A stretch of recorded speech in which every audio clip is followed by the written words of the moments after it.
So ఇవాళ vocational junior college Abhaya foundation Hyderabad వాళ్ళు మాకు హౌ టు ప్రొటెక్ట్ గర్ల్స్ అనేటువంటి దానిపైన చక్కని ఒక అవేర్నెస్ ప్రోగ్రామ్ అనేటువంటిది కండక్ట్ చేశారు.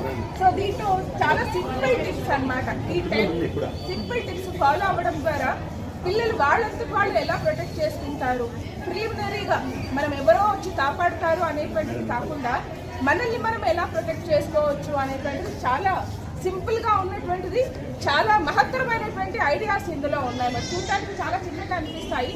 మనల్ని మనం ఎలా ప్రొటెక్ట్ చేసుకుంటాము అనేటువంటిది చాలా మంచి అవేర్నెస్ ప్రోగ్రామ్ అనేటువంటిది కండక్ట్ చేశారు. చాలా ధన్యవాదాలు అభయ ఫౌండేషన్ వాళ్ళకి.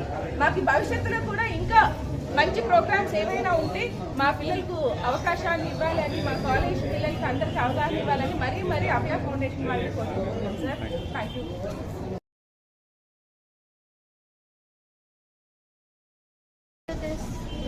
Due to this information, our girls got awareness about boys and other things, and this meeting was helpful to girls to how to behave in the outside or with the boys or other things like parents and family members. And thanks for this.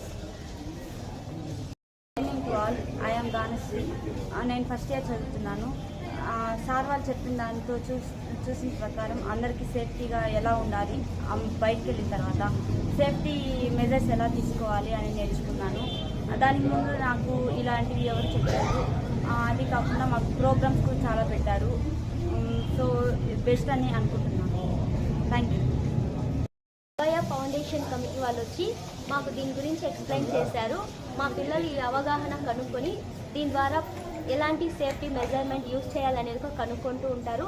మాకు కూడా ఈ measurement వల్ల ఎలాంటి safety తీసుకోవాలని మేము గ్రహించినాము. Thank you sir. Thank you.